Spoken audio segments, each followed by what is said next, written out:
کچھ دینا بھی چاہتی ہوں, کنٹریبیوٹ کرنا چاہتی ہوں, سیاست میں کنٹریبیوٹ کرنا چاہتی ہوں. سیاست میں کنٹریبیوٹ میں آتا ہوں, اس طرف بھی آتا ہوں ذرا, کیونکہ ظاہر ہے کہ ایک بہت ساری ڈیٹیل میں بات کرنی ہے. صحافت میں آپ لوگ جگہ نہیں دیتے, ورنہ میں صحافت میں بھی کنٹریبیوٹ کرتی, لیکن مجھے لگتا ہے کہ کوئی میرے اوپر کوئی ذاتی شاید قدغن لگی ہوئی ہے. اچھا, اب یہ بتائیے کہ جو اس وقت بات کی میں نے کہا کہ ایک بڑا وسیع حلقہ جو ہے وہ آپ کے چاہنے والوں کا بھی ہے اور آپ پہ تنقید کرنے والوں کا بھی ہے, اور تنقید کی جو سب سے بڑی وجہ ہے وہ چیئرمین پی ٹی آئی سے آپ کے تعلق اور پھر ترک تعلق. یہ مجھے بتائیے کہ کیا کبھی ایسا ہوا کہ وہ دیکھا جو تیر کھا کے کمی گاہ کی طرف تو اپنے ہی دوستوں سے ملاقات ہو گئی؟ دیکھیے, پاکستان تحریک انصاف چیئرمین کے ساتھ تعلق اور قطع تعلق وہ تو اب میرا خیال ہے اتنے لوگ ہو گئے ہیں کہ میں تو پھر بالکل آٹے میں نمک کے برابر ہوں. مطلب کون ہے جن کا تعلق تھا اور اب تعلق نہیں رہا؟ قطع تعلق والے میرا خیال ہے اب اتنی میجورٹی میں ہو گئے ہیں کہ وہ تو اب بھول ہی جانا چاہیے. لیکن آئی تھنک کہ انسان آنیسٹ مسٹیک کر سکتا ہے, اور ذاتی فیصلوں میں آپ کبھی کبھی نہیں پہچان سکتے لوگوں کو جب تک آپ ان کو نزدیک سے نہیں دیکھتے.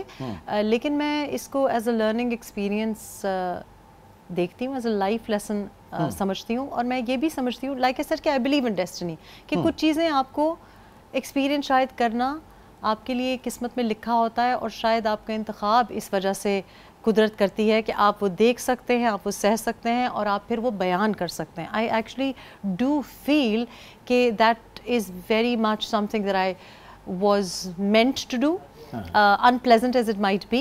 تو جو لوگ اگین کرٹیسائز کرتے ہیں, تنقید کرتے ہیں, ان کی مجھے کوئی خاص پرواہ نہیں ہے. میں نے جس نیت سے جو کچھ بھی کیا ہے اس کے لیے my conscience is clear.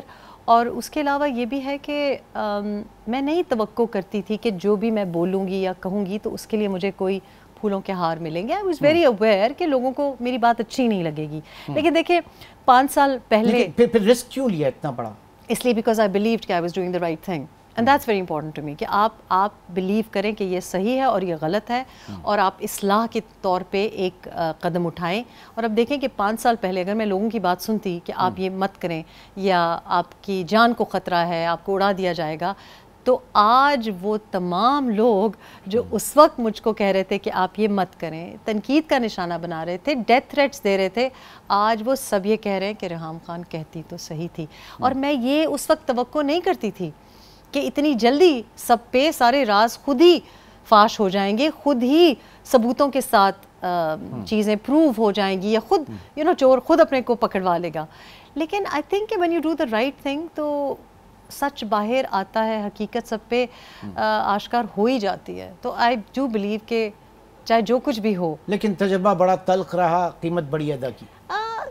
I think it's worth it, because اگر آپ یہ سمجھیں کہ نفع نقصان کا سوچیں زندگی میں, تو پھر آپ میں اور لوگوں میں کیا فرق رہ جائے گا.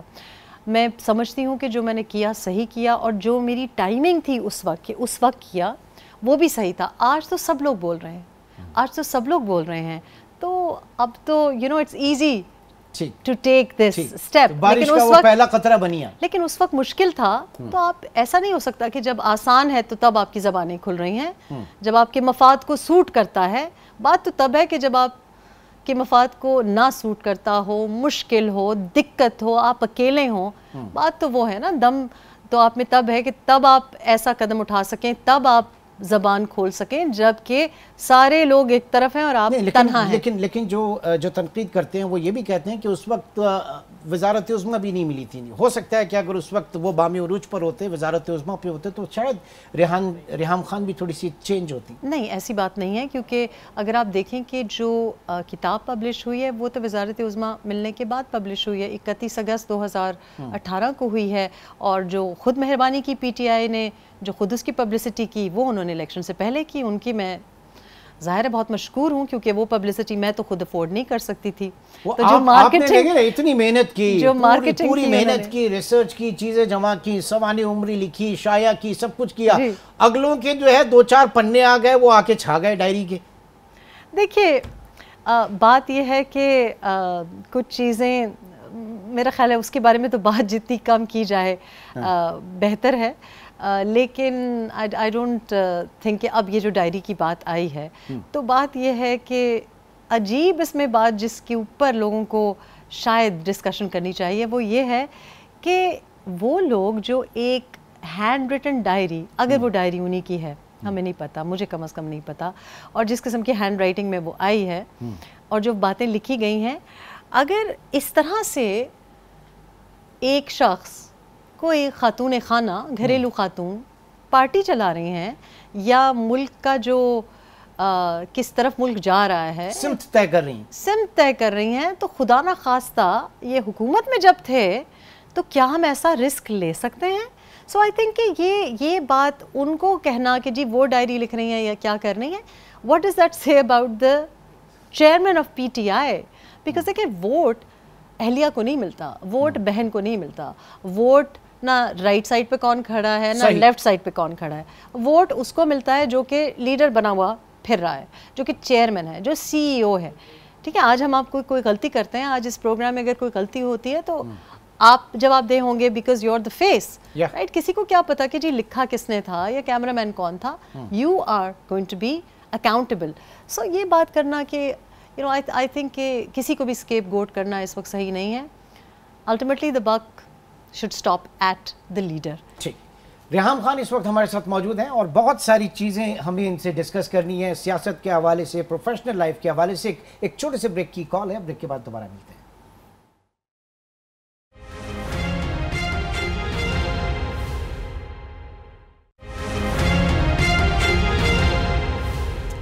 Welcome back. ریحام خان اس وقت ہمارے ساتھ موجود ہیں.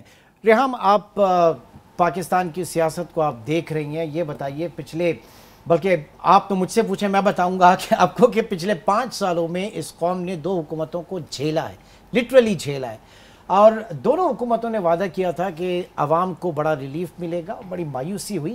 اس وقت پاکستان میں جو مہنگائی ہے, بے روزگاری ہے, اس سے عوام کی کمر ٹوٹ چکی ہے. تو آپ ایک اگر انالیسس کریں پچھلی دونوں حکومتوں کا اس 5 سال کے دوران, تو آپ کیا دیکھتی ہیں؟ دیکھیں, میں دور بیٹھی ہوئی تھی لیکن 2021 میں واپس آئی, نومبر 2021 میں, اور اسی وجہ سے آئی کیونکہ مجھے یہی لگ رہا تھا کہ یہ پاکستان میں ہو کیا رہا ہے. اور میں سمجھتی ہوں کہ پاکستان کی معیشت کا جس طرح سے قتل کیا گیا ہے وہ دانستہ طور پہ کیا گیا ہے, بائی ڈیزائن کیا گیا ہے, ڈیلیبریٹلی کیا گیا ہے. اور جب بھی آپ اس طرح کے اقدامات لیتے ہیں جیسے کہ پچھلی دونوں حکومتوں میں ہوئے, وہ مجھے لگتا ہے کہ کہیں اور سے یہ پلان آ رہے ہیں. اور وہ کیوں اس قسم کے پلانز آتے ہیں؟ کیونکہ اگر آپ کی معیشت انسٹیبل ہوتی ہے, دیکھیں بزنس ریکارڈر تو ہے ہی, اکنامکس کے اوپر ہمارا فوکس رہا ہے, اور بزنس ریکارڈر یا آج ٹی وی کی تو یہ مطلب فوٹے رہا ہے کہ ہم معیشت کو ڈسکس کرتے ہیں, کر سکتے ہیں. اور ظاہر ہے کہ اگر آپ انٹرسٹ ریٹس آسمانوں کو چھوئیں گے, آپ کا جو شرح سود ہے وہ بالکل انٹالریبل ہو جائے گا. اگر روپے کی قدر گرتی جائے گی, اگر آپ ہمارے جو ایکسپورٹرز ہیں, مینوفیکچرنگ انڈسٹری ہے, ہماری جو عام کاروباری طبقہ ہے, ان کا جو ذریعہ معاش ہے اس کو بالکل ختم کر دیں گے, بے روزگاری حد پہ پہنچ جائے گی, مہنگائی ریکارڈ ہائٹس پہ ہے, تو یہ کون ایسے فیصلے کر سکتا ہے؟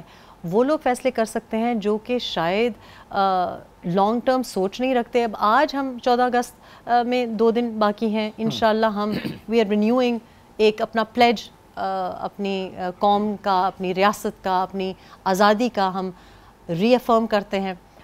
لیکن ہم کیا ری بلڈنگ اور ریکوری کی طرف جا رہے ہیں؟ نہیں. ہم ایک حکومت آتی ہے وہ کہتے ہیں پچھلوں والوں نے کیا, پھر دوسری حکومت آتی ہے وہ کہتے ہیں پچھلے والوں نے کیا. اب یہ جو 16-17 مہینے کی حکومت آئی ہے وہ بھی یہی کہتے رہے, ہمیں پتہ ہے پچھلے والوں نے کیا, we are not interested, we are interested in کہ آپ لوگ کیا کر رہے ہیں, کیا کریکشن کورس ہے کہ نہیں ہے. سو آئی تھنک کہ رادر دین کہ دونوں, آپ بھی سمجھتی ہیں کہ شہباز شریف اتحادی گورنمنٹ جو تھی وہ بھی ناکام رہی؟ دیکھیں اتحادی حکومت کیوں ناکام رہتی ہے؟ پی ٹی آئی کے ٹینیور میں کیا ہوا کہ ہم کہتے ہیں کہ وہ جی آئیڈیل پپٹس تھے, اور جس قسم کا تجربہ ہوا ہمارے ساتھ, یعنی کہ پہلا تو 1 سال آپ کو پتہ ہے IMF کے پاس ہی نہیں گئے, پھر جو ان کے برینی ایکس تھے جو کہ کچھ ہم ہی لوگوں نے پروموٹ کیا کہ جی یہ ارسطو آ رہے ہیں, ان ارسطو ایک آیا, پھر دوسرا ارسطو آیا, دونوں کو واٹس ایپ میسیجز پہ فارغ کر دیا گیا. لیکن اس کے بعد جب 16 مہینے کی ایک کولیشن گورنمنٹ بھی آئی, پرابلم کولیشن اور اتحادی گورنمنٹس میں یہ ہوتا ہے, اور لیڈرشپ کا جو فقدان ہے, جب بھی آپ فیصلے کریج کے ساتھ نہیں کرتے, آپ فیصلے اس طرح کے نہیں کرتے کہ جس پہ آپ ڈٹے رہیں, سخت فیصلے کرتے ہیں اور اس سوچ سے کرتے ہیں کہ یہ میرا فیصلہ ہے, I know what I am doing, اور ہم ایک ہارش کریکشن کرنے جا رہے ہیں, وہ مجھے اس گورنمنٹ میں نہیں دکھائی دی. اور ظاہر ہے کہ جب اتنی اتحادی جماعتیں ہوں گی اور ساتھ ایک فتنہ برپا ہوگا پاکستان میں دوسری طرف, تو آپ کیسے مینیج کریں گے؟ You need very strong leadership and you need authority and you also need a very harsh very sharp correction course. اب یہ جو گورنمنٹ آئی ہے, کیئر ٹیکر پرائم منسٹر آج اناؤنس ہو گئے ہیں, کیئر ٹیکر کاکڑ صاحب جو آئے ہیں, اب کیئر ٹیکر گورنمنٹ جو ہے, ہم امید کرتے ہیں کہ کیئر ٹیکر گورنمنٹ کافی سخت فیصلے ان کو کرنے پڑیں گے, اور ایک لانگ ٹرم کتنے سخت فیصلے ہوں گے, دیکھیں کچھ اللہ کا خوف کریں آپ بھی, مزید کتنے سخت فیصلے آپ کو اس لیے کرنے ہوں گے کیونکہ آپ ریپیٹڈلی آئی ایم ایف کے جو ٹارگٹس ہیں ان کو آپ نہیں اچیو کر پا رہے. کیوں نہیں کر پا رہے؟ کیونکہ آپ چاہ رہے ہیں کہ یا آپ اپنا جو ووٹ بینک ہے اس کو کیٹر کریں. اب دیکھیں پچھلے سال کی میں آپ کو ویری کوئکلی, لیکن کیوں کرتے ہیں؟ Let me very quickly talk about the fact کہ پیٹرولیم ڈویژن سے سمری آئی فیبرری 2022 میں, یہ کولیشن گورنمنٹ آئی ووٹ آف نو کانفیڈنس کے بعد 9 اپریل 11 اپریل کو آ گئی تھی. اب جو سخت فیصلہ کرنا تھا جو آئی ایم ایف کی شرائط میں ہے, چاہے پی ٹی آئی نے آپ کے لیے وہ ایک بوبی ٹریپ چھوڑا ہوا تھا کہ نہیں چھوڑا ہوا تھا, لیکن اگر آپ وہ 3 دن میں فیصلہ کر لیتے, لیکن پہلے 3 مہینے تو آپ اسی بات پہ آرگیو کرتے رہے کہ فائنانس منسٹری کس کے پاس جائے گی. اس کے بعد ایک فائنانس منسٹر جب ہٹا تو دوسرے فائنانس منسٹر پہ کے آنے میں بھی دیر تاخیر ہوئی. اس کے بعد وہی ڈیسیجن جو اب پچھلے ہفتے ہوئی ہے کہ جناب آپ کی آلموسٹ 20 روپے پیٹرولیم کی پرائس بڑھ گئی. بات یہ ہے کہ جب یہی کرنا تھا تو پہلے 5 دن میں آپ کر لیتے, کیونکہ آپ نے کرنا تو تھا, it was in the fine print. ٹھیک ہے, سو یہ جو ڈیسیجنز ہیں, you have to be honest with the nation. آپ کو قوم کو کانفیڈنس میں لینا پڑے گا کہ یہ کر لیا ہے ہم نے. And like any house hold جب آپ چلاتے ہیں تو آپ کو کانفیڈنس میں لینا پڑتا ہے کہ جی یہ ہمارا بجٹ ہے, یہ ہمارے معاملات ہیں, اس مہینے آپ آئی فون نہیں لے سکتے, اگلے مہینے ہم یہ کریں گے. تو لانگ ٹرم فیصلے آپ کو کرنے پڑیں گے. تنقید جو ہے وہ پی ٹی آئی دور میں اس وقت ظاہر ہے کہ دونوں حکومتوں میں, لیکن وہاں پہ کچھ زیادہ اتنی تلخی کیوں؟ کچھ تو اچھا بھی ہوا ہوگا نا اس دور میں.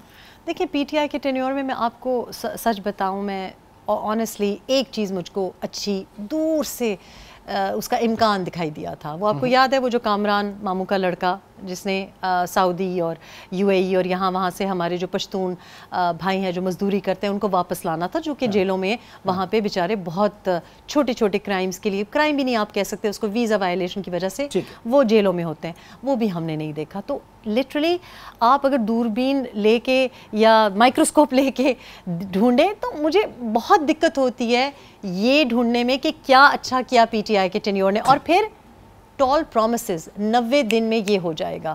پرابلم صرف یہ ہے کہ وہ پرومسز نہ کریں. وہ پرومسز ہم نے پچھلے 16 مہینے میں بھی دیکھے اور وہ پرومسز ہم نے پی ٹی آئی کے ٹینیور میں بھی دیکھے.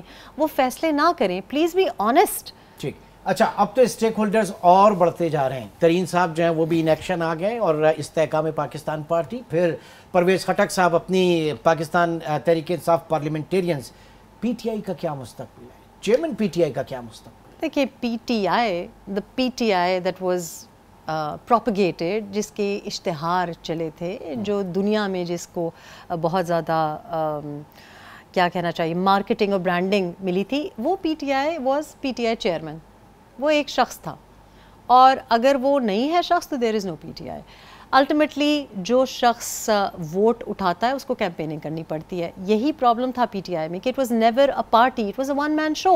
اور جب آپ ون مین شو ہوتے ہیں تو پھر یہی ہوتا ہے کہ گھریلو ڈائریز میں سے آپ کو کچھ نسخے نکلیں گے, کیونکہ اسٹرکچر نہیں ہے نا. بنیادی اسٹرکچر جو ہے پارٹی کا, اسٹرکچر اگر ہوتا تو کیوں ایک گھریلو خاتون ڈائری کیوں لکھ رہی ہوتی؟ اسٹرکچر ہی نہیں تھا. اور یہی پرابلم ہے کہ آپ کا سیکنڈ ٹیئر تو کیا آپ کا ٹاپ ٹیئر بھی نہیں تھا. پی ایم ایل اے نے بھی وہ سختیاں جھیلی, جیل وغیرہ بھی گئے. اب آپ 100 فلاز گنوا سکتے ہیں مجھے پی ایم ایل این میں, ٹھیک ہے, لیکن ان کی